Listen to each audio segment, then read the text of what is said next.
¿Estamos enfrentando una crisis silenciosa en las relaciones de pareja? Sí, y es la manera en que nos comunicamos, especialmente cuando tenemos diferencias.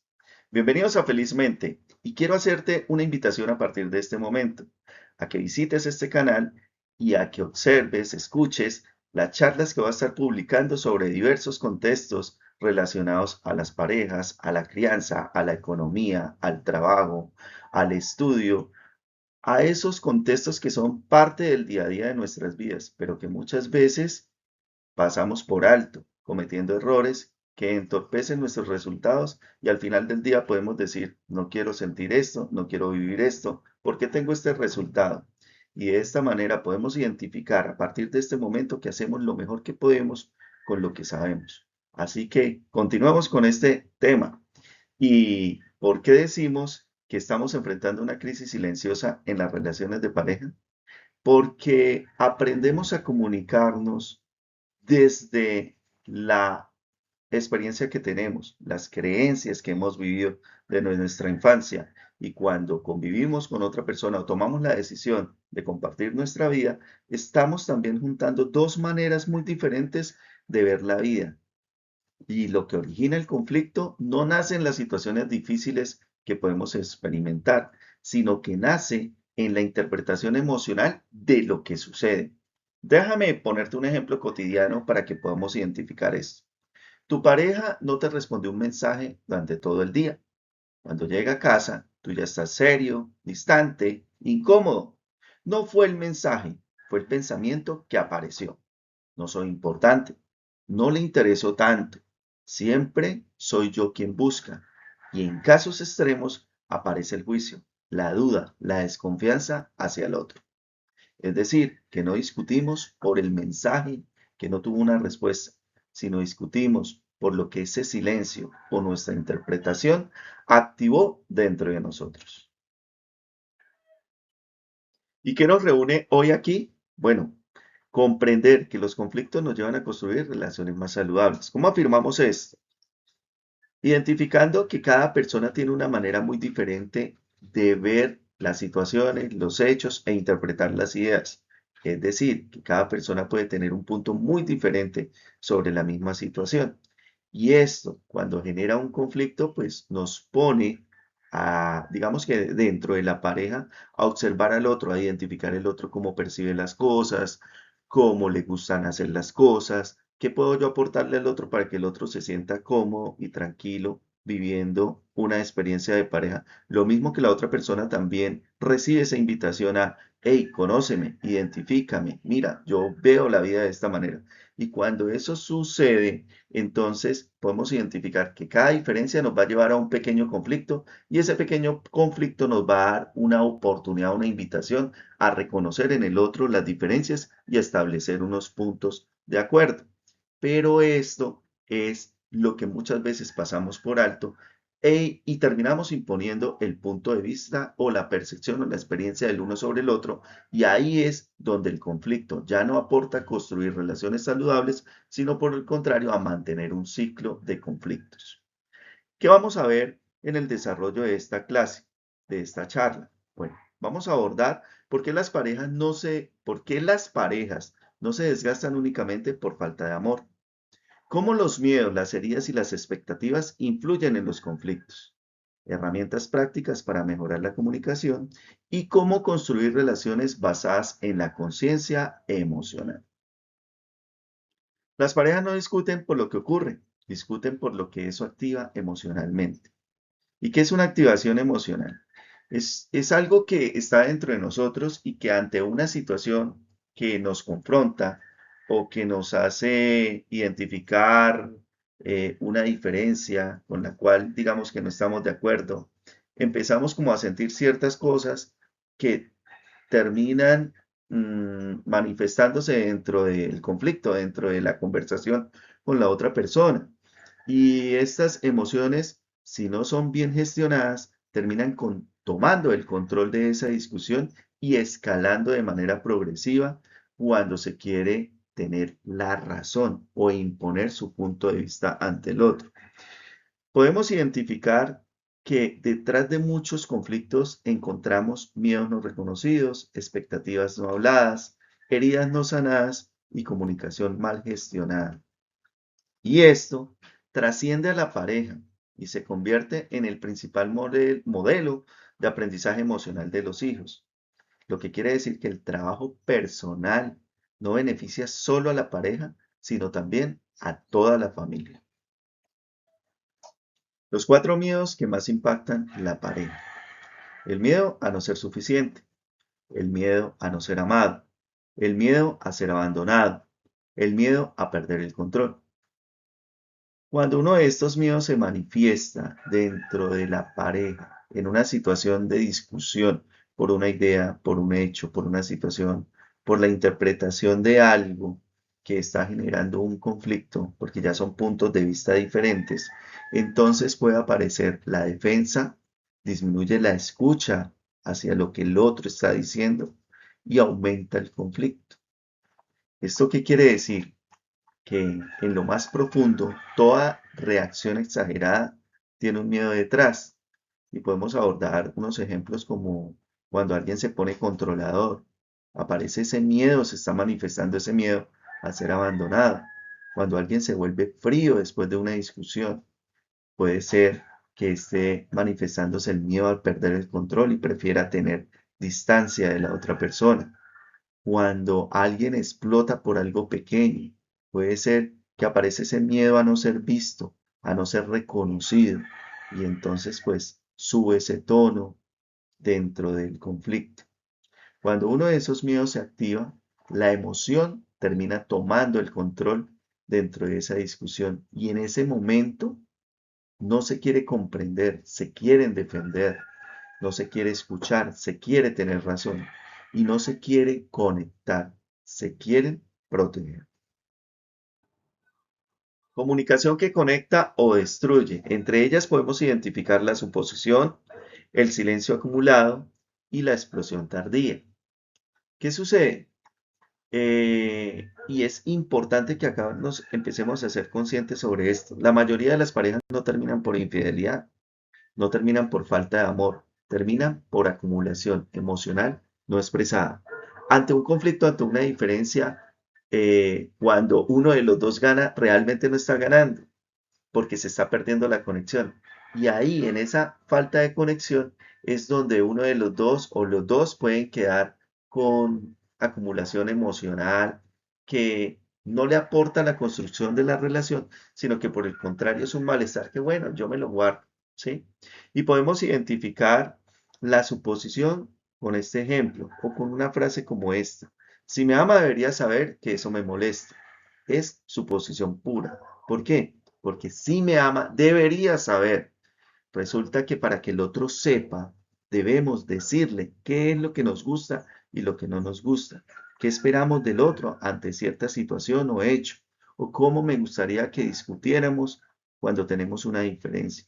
Mientras no lo hagamos, pues está esa suposición y recordemos que el amor no es telepatía y que esperar que el otro adivine es vivir o sembrar una frustración porque estamos esperando algo que no va a llegar. ¿Por qué? Porque el otro desconoce. Ahora, en cuanto al silencio acumulado, es guardar cosas pequeñas, una tras otra. Y en discusiones, muchas de las personas pueden decidir, después lo hablo, ahora no quiero pelear, mejor dejo así. ¿Y qué sucede? El cuerpo va guardando esas emociones, las va guardando, las va guardando. Y la explosión tardía la podemos identificar con que el día que menos lo esperamos, explota uno de los dos por algo mínimo, algo sencillo. La regla de oro. Hablar desde la experiencia, no desde la acusación. ¿Cómo podemos ver esto en el día a día? En frases sencillas como, tú siempre me ignoras. Esta es una frase que genera confrontación, llamado de atención, descontento, estoy molesto. eh, y eso pues ya es como una antesala a lo que se viene a partir de esa frase, cómo se va a manejar la discusión de la pareja. Es decir, Uno va a mostrar su punto de vista, el otro también, pero lo que puede suceder es que o los dos se defiendan o los dos terminen atacándose. Entonces, ¿cuál sería la recomendación práctica y sencilla?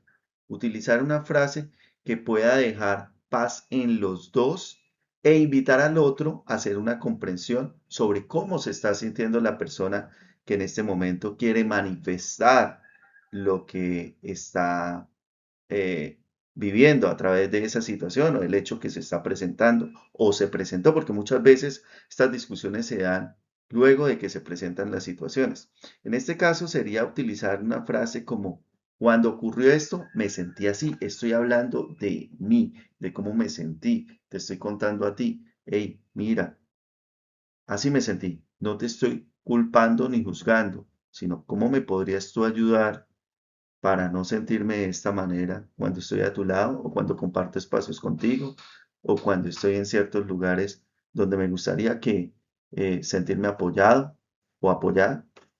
Entonces, cuando utilizamos unas frases como esta que acabamos de mencionar, se genera una conexión, porque ahora ya no estás culpando, estás mostrando tu vulnerabilidad, tus sentimientos, tu sentir, y ese sentir conecta más que entrar en un estado de defensa, porque la comunicación no es solo palabras, es el tono, es la intención, es la historia personal que contamos cada vez que hablamos de cómo percibimos una situación, es la interpretación emocional y recordemos que dos personas pueden escuchar la misma frase, vivir la misma situación y aún así sentir completamente cosas distintas, sentimientos distintos o interpretarlo de manera distinta.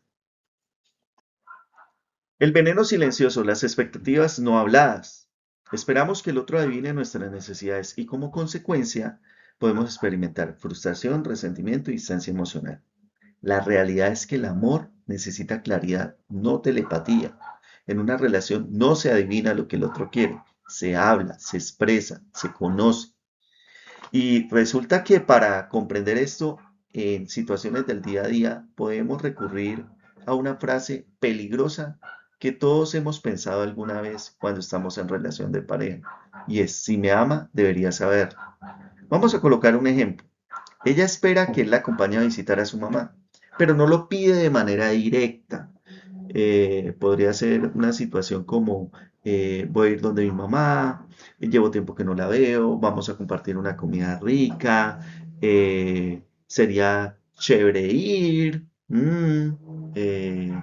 van a preparar algo muy rico, creo que te va a gustar, pero resulta que en ese momento él está ocupado, enfocado en algo que está captando su interés y puede ser algo laboral, algún hobby que tenga, en una conversación o está en algo que él centró su atención y pasa por alto esas indirectas directas que la pareja le está haciendo para que la acompañe a visitar a su mamá. Al final, ¿qué sucede? la, Ella cambia de actitud y se empieza a volver tosca y él cuando eh, quiere preguntar qué es lo que pasa, pues ella no da una respuesta porque ya entró en un estado de defensa y él no entiende qué hizo mal. Entonces, ahí es donde empieza la distancia. Y el problema no fue la visita a la casa de la mamá, fue la expectativa no expresada. Aquí hay algo muy profundo y es que muchos no pedimos lo que necesitamos. ¿Por qué? Tenemos miedo a parecer exigentes, tenemos miedo a que nos digan que no, creemos que si lo pedimos pierde valor y aprendimos que no debemos molestar. Entonces esperamos en silencio y cuando el otro no cumple la expectativa que nunca conoció, nos sentimos heridos. Pero no fue desinterés, fue falta de claridad. Toda expectativa no hablada tiene un miedo detrás. El miedo a no ser importante, el miedo a no ser elegido, el miedo a no ser prioridad, el miedo a no ser amado. Entonces creamos una prueba invisible. Voy a ver si lo hace sin que yo se lo pida. pero el amor no es un examen sorpresa. El amor necesita claridad. Hay una escena, digamos que es muy común. Cuando una mujer está triste, ella espera que le lleven algo que la anime, que la saque de esa tristeza o que le demuestre un interés en su estado. Pero resulta que cuando él llega y no le lleva nada, ella se apaga emocionalmente. ¿Qué sucede? Estos casos son muy comunes y algo que se podría hacer es que ella pueda decirle, o él, porque también se puede presentar ese tipo de situaciones, pueda decirle, manifestarle a la otra persona, cuando estoy triste, a mí me ayuda mucho que me des un detalle pequeño, me hace sentir acompañada, acompañado, importante, que soy especial para ti. Y al expresarlo, eso lo cambia todo, porque ahora la otra persona sabe qué puede hacer cuando su compañero o su compañera está viviendo una situación o está pasando por unas emociones que le causan tristeza. Y ahí es cuando el otro puede elegir cómo, elegir qué llevarle, elegir qué palabra decir, elegir cómo acompañarla en ese proceso, en esa situación. Mientras no tenga conocimiento, la expectativa va a generar frustración, resentimiento y distancia emocional. ¿Por qué? Porque estamos esperando algo que el otro no sabe que necesitamos o queremos recibir en determinado momento. ¿Cómo nace el resentimiento? Se construye mediante pequeñas decepciones repetidas, necesidades no expresadas, conversaciones evitadas. No suele surgir de una gran traición, sino de muchas experiencias acumuladas. Y un día dices, ya no es lo mismo, pero no es que el amor haya desaparecido, es que se cubrieron muchas capas de miedo y experiencias acumuladas que no se hablaron en el momento que se debían hablar. Y entonces empiezan a sentirse las personas decepcionadas. Y podemos identificar esto con frases como yo siempre organizo todo, yo siempre tomo la iniciativa, yo siempre cedo, pero nunca se hablaron con claridad esos pensamientos, esos sentimientos, esas emociones, y solo se iban acumulando. Y el día que explota, aparece en medio de una situación o de una dificultad que no es tan grave, pero al estallar se ve de una manera desproporcionada y la otra persona va a sentir que no es tan grave lo que está sucediendo, pero para quien tiene la emoción y la está manifestando en ese momento de esa manera desproporcionada, es importante solo que en ese momento se empieza a defender los puntos de vista de cada uno. Y ahí se genera ese conflicto que está muy lejos de llegar a la conciliación. Esto también lo podemos ver en personas que tienen miedo a no ser amadas y dan mucho cariño, afecto, atención, pero están con una pareja que de pronto pasa por alto dar de vuelta ese cariño, ese afecto, esas caricias. Y estas personas empiezan a cambiar porque se resienten de pensar que están entregando y no reciben lo mismo que dan.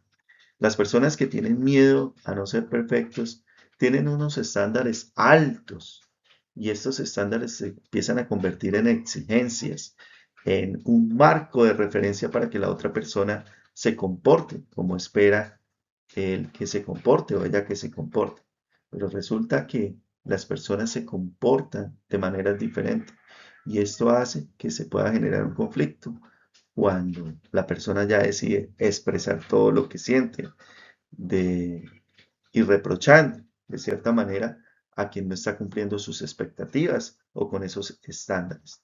La persona que tiene miedo a la conexión y a la confianza necesita seguridad constante y espera demostraciones frecuentes de esa seguridad, de ser el primero, de estar siempre reconocido y como prioridad en la vida de la otra persona. Pero cuando percibe que la otra persona lo desplaza, no porque lo esté desplazando realmente, sino porque en el orden del día tiene otras prioridades y otro enfoque a qué darle su atención, entonces empiezan a sentir que no hay conexión, que están siendo desplazados. La persona que tiene miedo a perder la armonía evita no generar conflictos. Es esta persona que dice, no, no pasa nada. Sí, lo que tú digas, pero con el tiempo, ese mismo estilo de respuesta o de sumisión, por decirlo así, hace que esta persona se sienta invisible y con el tiempo también va a pasar a cambiar y a exigir cosas que no pidió con claridad antes, lo que va a generar conflictos y sorpresas en su pareja. No reaccionas al presente. Muchas veces reaccionamos al pasado. ¿Y qué lo activa?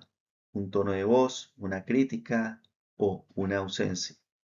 Esto lleva a que esas memorias emocionales antiguas tomen el control, pero la pareja con la cual estamos compartiendo esa situación muchas veces no es la causa del dolor, a menudo es el detonante de heridas previas, de esto que traemos del pasado.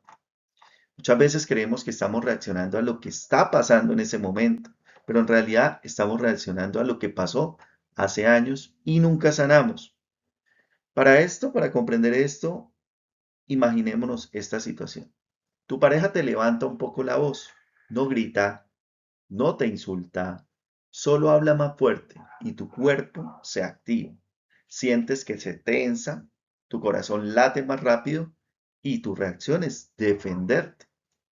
Y dices, no me hables así, pero la intensidad no es proporcional a lo que él está diciendo o ella está diciendo.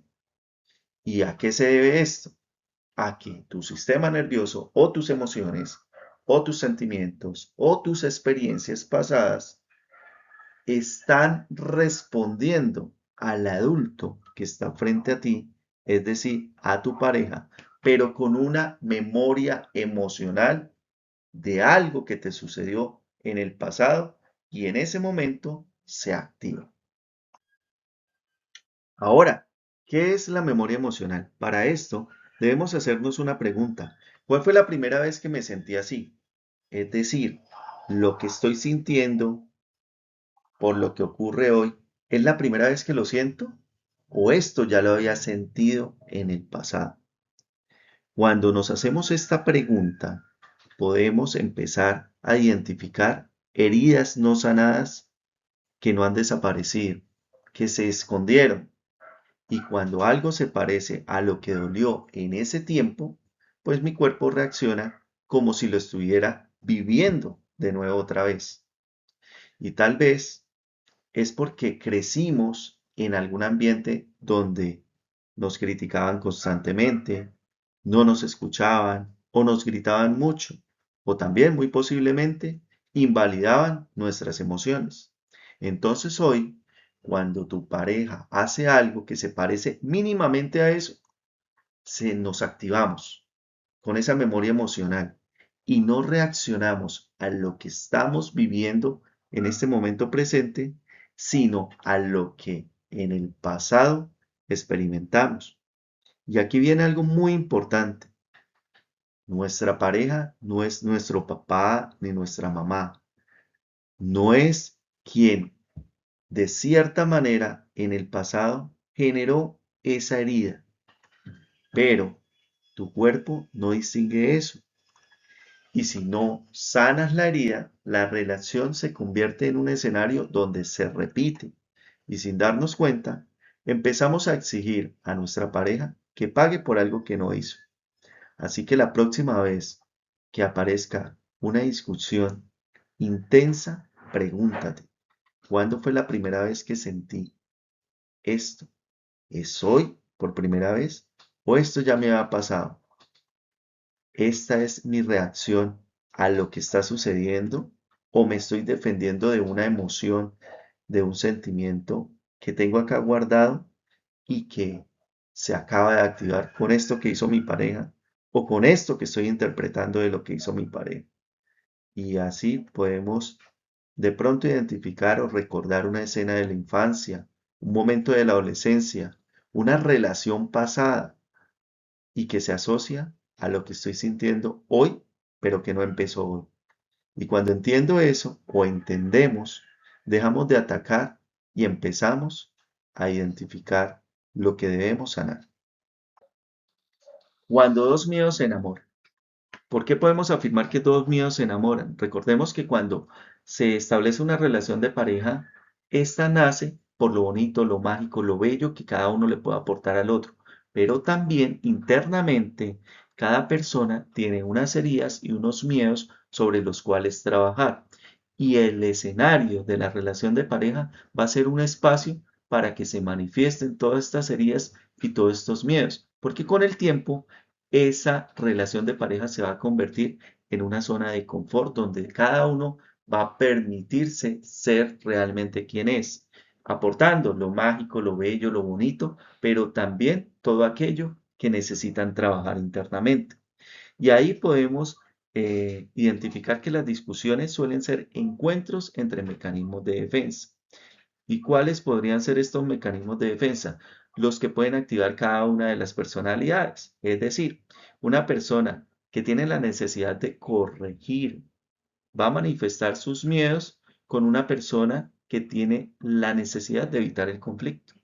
Una necesidad que tiene una persona que tiene la necesidad de sentir cerca a la otra va a manifestar sus miedos frente a una necesidad, frente a una persona con necesidad de tener espacio para sí misma. Una persona que necesita tener el control va a manifestar sus miedos frente a una persona que tiene la necesidad de seguridad. ¿Y qué puede pasar? Esto no siempre es incompatibilidad, ¿o sí? Vamos a ver. Sucede que cuando aparece el miedo, desaparece la conexión. Imaginémonos esto. Una persona con miedo profundo a estar equivocada necesita hacer las cosas bien. Corrige, ajusta y señala los detalles de la otra. Y la vida, en su sabiduría, le permite relacionarse con una persona con miedo al conflicto, que prefiere evitar discusiones, se calla, se adapta, cede. ¿Qué ocurre en esa relación? Uno corrige más y el otro se apaga más. Uno piensa, si no digo nada, todo va a salir mal, por eso necesito estar encima. Y el otro piensa, si abro, habrá pelea. ¿Cuál va a ser el resultado de esa relación? Que empiezan a tomar una distancia silenciosa. Y no es por maldad, es porque los dos mecanismos de defensa están chocando. Esos dos miedos se están defendiendo y generan esa distancia silenciosa. Entonces, imaginémonos otra situación. Una persona con miedo profundo a no ser amada busca conexión constante, necesidad de cercanía, afecto, cariño, mensajes, presencia. Y se relaciona con una persona con miedo a ser invadida. Es decir, estas personas que necesitan espacio, silencio, autonomía. ¿Qué pasa en esa dinámica si los miedos constantemente se están manifestando? Uno busca más y el otro se retira más. Uno piensa, me está abandonando, y el otro piensa, no me deja respirar. Y sin darse cuenta, van a crear un ciclo de persecución y huida. Ahora imaginémonos otro caso. Una persona que necesita controlar, planifica, tiene la claridad, porque el orden le genera ansiedad. Y se relaciona porque el desorden le genera ansiedad. Entonces, por eso planifica y tiene la claridad de todo. Y la vida en su sabiduría le permite relacionarse con una persona con miedo profundo a que algo salga mal. Entonces esa persona duda, pregunta, busca garantías. Imagínense esa relación cómo sería. Uno se vuelve rígido, el otro se vuelve más ansioso. Uno piensa, si tomo el mando, si no tomo el mando, todo se va a caer. Y el otro piensa, nunca es suficiente lo que hago. Y ahí empieza a escalar el conflicto. Detrás de muchas conductas existe un miedo. Cuando no reconocemos el miedo, lo disfrazamos de personalidad, lo justificamos como carácter y entramos en defensa constante. Pero aquí hay algo importante y es reconocer el miedo porque este abre la puerta a la empatía. Es decir, cuando yo reconozco el miedo de mi pareja y mi pareja reconoce mi miedo, podemos ser equipo para el otro y ayudar a que se generen las condiciones para que cada uno lo pueda transformar en una fortaleza y eso va a mejorar las condiciones y la calidad del relacionamiento de la pareja. Es decir, eh, el problema no es que tengamos miedos, el problema es no reconocerlos. Y cuando no reconocemos nuestros miedos, empezamos a discutir. Y en ese momento nadie está escuchando al otro ni está con la disposición de encontrar una solución a esa dificultad que se presenta, sino por el contrario, se está defendiendo cada uno. Y esto lo podemos observar en frases cotidianas como es que yo soy así, es que tú exageras, es que tú siempre. Pero la realidad es tengo miedo. Así que la empatía es el primer paso para apoyar al otro. ¿Cómo discutir sin destruir? No discutir en activación emocional alta es la recomendación y esta se puede observar cuando hay voz acelerada, cuando hay interrupciones, cuando existe la necesidad de ganar y se manifiesta una impulsividad. Cuando quieres hablar de algo sensible, usa un paso a paso. Te recomiendo este. Describe el hecho sin acusar, sin justificar, simplemente el hecho. Luego expresa cómo te sientes. Luego identifica el miedo que se activa en ti. Y luego pide claramente lo que necesitas. Ejemplo, cuando no me respondiste el mensaje, me sentí ignorado. Se activó en mí el miedo a no ser importante. Me ayudaría a que me avises cuando estás ocupado o ocupada. Eso genera una apertura, porque tú no estás diciendo, tú siempre estás diciendo, eso me pasó a mí, y eso cambia todo. Todas las parejas discuten. La diferencia entre una relación que crece y una que se destruye no es si discuten, es cómo discuten. Y algo fundamental es identificar ¿qué tan emocional estamos ante una discusión? ¿Nos estamos defendiendo? Y eso lo podemos sentir en nuestro cuerpo cuando suben las pulsaciones, se acelera la voz, quieres interrumpir, quieres ganar. En ese estado no hay diálogo, solo supervivencia. Así que es importante también aprender a decir, en este momento estoy muy alterado, necesito unos minutos y luego continuamos hablando. Eso no es huir, eso es responsabilidad emocional. Y de esa manera podemos identificar que una pausa consciente nos ayuda a construir una mejor relación y a su vez a tener una responsabilidad emocional por mí y por mi pareja y por el bien de la relación.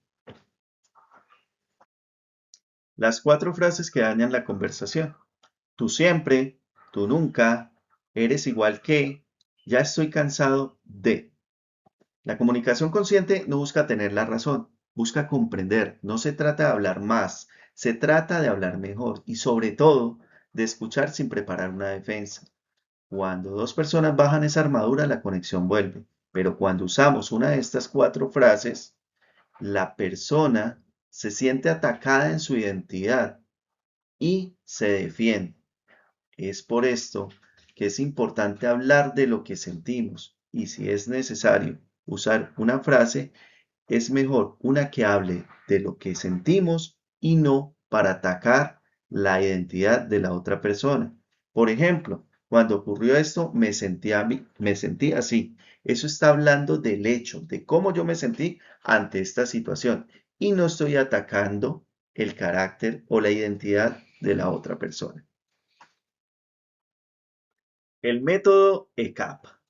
E de evento, C de cómo me sentí, A de activación emocional, P de petición clara. Este método reduce la defensividad, es decir, ponerme a la defensiva ante mi pareja y aumenta la comprensión, la disposición de llegar a un acuerdo y de conocer cómo nos sentimos. El método de CAP es sencillo de usar en una discusión. Te voy a poner un ejemplo. La E de evento. ¿Cuál sería ese ejemplo? Cuando cancelaste el plan. Ese es el evento o el hecho. Cuando cancelaste el plan. Listo. La C vendría siendo cómo me sentí. Me sentí desplazado. La A sería la activación. Se activó en mí el miedo a no ser prioridad. Y la P, que es la petición, me ayudaría que si algo cambia, me lo avises antes. Entonces, ¿cómo se leería de corrido esa solicitud o esa exposición de lo que está sucediendo ante mi pareja? Sería algo así. Cuando cancelaste el plan, me sentí desplazado. Se activó en mí el miedo a no ser una prioridad. Me ayudaría que si algo cambia, me lo avises antes. Eso cambia totalmente el tono, porque no estás culpando al otro, estás explicando y no estás buscando ganar. Una discusión en pareja no es un debate, no hay un juez, no hay un trofeo. Si ganas la discusión, pero pierdes la conexión, perdiste. Hazte una pregunta en medio del conflicto. ¿Quiero tener la razón o quiero resolver? Esta pregunta permite que nos calmemos, que miremos con ojos de amor a nuestra pareja, con ojos de comprensión y con la disposición de solucionar una dificultad o un conflicto que se ha presentado en ese momento. Reparar después del conflicto. Esto nos lleva a reconocer la propia responsabilidad, a validar la emoción del otro y a expresar la intención de mejora. Debemos tener en cuenta que muchas discusiones son repetitivas, pero que no es el tema. Las situaciones, los hechos cambian, pero muchas discusiones llevan a identificar un patrón. ¿Cuál es el patrón? Una acción, una frase, una expresión que siempre está presente cada vez que se discute. Cuando se identifica ese patrón, se puede debilitar. Un ejemplo puede ser que una persona reconozca que cada vez que discute eleva la voz, alza la voz. Entonces, si colocamos un caso, un ejemplo como que se genera esa discusión y esta persona dice, me doy cuenta de que levanté la voz, no era mi intención herirte, ¿te parece si hablamos ahora que estemos más calmados? Ya hizo la comprensión de que algo dentro de él se activa o dentro de ella se activa cada vez que hay una discusión y que es repetitiva, que es alzar la voz, tratar de tener un dominio sobre la opinión del otro. Entonces, al identificar el patrón, le permite a esta persona reconocer dónde trabajar y a su vez está permitiendo generar seguridad ante la discusión con la otra persona, porque la diferencia puede estar, pero en un tiempo más adelante, cuando ya estén calmados, retoman y analizan qué fue lo que sucedió para establecer un acuerdo o asumir las responsabilidades que a cada uno le corresponde. Si no tenemos la capacidad de hacer un alto, de reconocer cuál es nuestra participación para que los conflictos escalen, pues continuaremos discutiendo enfocados en tener la razón, en ganar en esa discusión, pero a su vez también estamos muy propensos a destruir la relación. ¿Por qué? Porque podemos usar patrones o conductas que demuestren desprecio por el otro, una crítica constante hacia el otro, la indiferencia ante lo que el otro está sintiendo o manifestando, y esto nos lleva a que no consideremos reparar el daño que hemos hecho dentro de esa discusión. Entonces, el conflicto bien gestionado genera intimidad porque muestra sentimiento, compromiso, amor y disposición de continuar aportando tanto el uno como el otro al crecimiento y el fortalecimiento de la relación de pareja. El verdadero trabajo en pareja es amar sin miedo y para esto debemos reconocer las propias activaciones, asumir la responsabilidad emocional, pedir sin exigir y reparar después del conflicto. Muchas personas tienen la disposición de realizar cambios, indagando en sí mismos en dónde se origina esa emoción, ese sentimiento, esa creencia que se activa cada vez que tienen un conflicto con su pareja o una diferencia. Pero hay otras personas que justifican sus comportamientos con una frase como es que soy así por mi historia. Y sanar es decir, entiendo de dónde viene esto, luego de hacer un proceso consciente y llegar a la conclusión de que no quiero seguir reaccionando de la misma manera.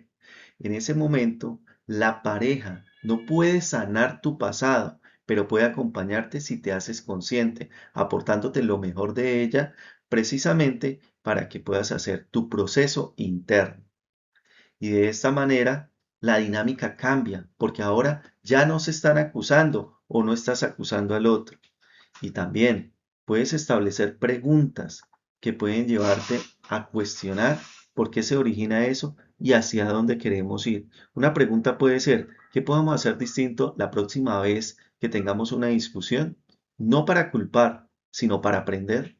De esa manera, los dos pueden explorar opciones que les den tranquilidad. Y recordemos, las discusiones pueden fortalecer la pareja si se usan para ajustar aquello que se debe ajustar. Y también recordemos que amar sin miedo no consiste en cambiar al otro. ¿Qué significa amar con conciencia? Muchos crecimos creyendo que una buena relación no discute, no se altera, no tiene fricción. Eso es una fantasía, nada más alejado de la realidad. Una relación madura discute, se activa, se equivoca, pero repara. La diferencia no está en la ausencia de tensión, está en la capacidad de volver a amar sin miedo. Es decir, esto no significa que no tengas miedo, significa que no atacas cuando te activas, que no manipulas para sentir seguridad, que no castigas con el silencio, que no usas el pasado como un arma. Amar sin miedo es amar con conciencia y el mayor ejemplo del amor con conciencia es el actuar como el Maestro Jesús. Lo que quiere decir que el Maestro Jesús guiaba cada acción a través del amor incondicional, la empatía y el servicio por el otro. Esto quiere decir que debemos priorizar la compasión, la humildad, el perdón y la paz en cada situación, especialmente cuando tenemos una diferencia o un conflicto con nuestra pareja. Las relaciones más fuertes no son perfectas, pero sí son las que reconocen sus miedos, las que expresan sus necesidades, las que reparan después del conflicto, las que eligen crecer juntas. Cuando el amor se vuelve consciente, el miedo pierde poder. Y esto no es perfección, esto es madurez emocional. El verdadero trabajo no es cambiar al otro, es observarnos cuando nos activamos, es aprender a pedir sin exigir, es dejar de interpretar todo como una amenaza y es entender que nuestra pareja no es nuestro pasado y sobre todo es asumir que nuestros miedos son nuestra responsabilidad, no del otro.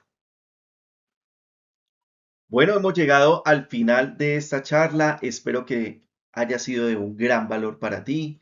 Y como ejercicio, te quiero invitar a verificar la información. ¿Cómo lo vamos a hacer? A través de 4 preguntas. Esto va a permitir que tú puedas apropiarte de lo que he compartido y lo puedas verificar en tu día a día. Estas preguntas son las siguientes. La primera, ¿qué miedo se activa con más frecuencia en mis relaciones, en tus relaciones? ¿Qué se activa cuando estás en un conflicto o en una discusión? ¿Has identificado ese miedo? Pregúntate, ¿cuál es ese miedo? Segundo, ¿qué necesidad suelo esperar que los demás adivinen? ¿En mi relación dejo cosas a la suposición?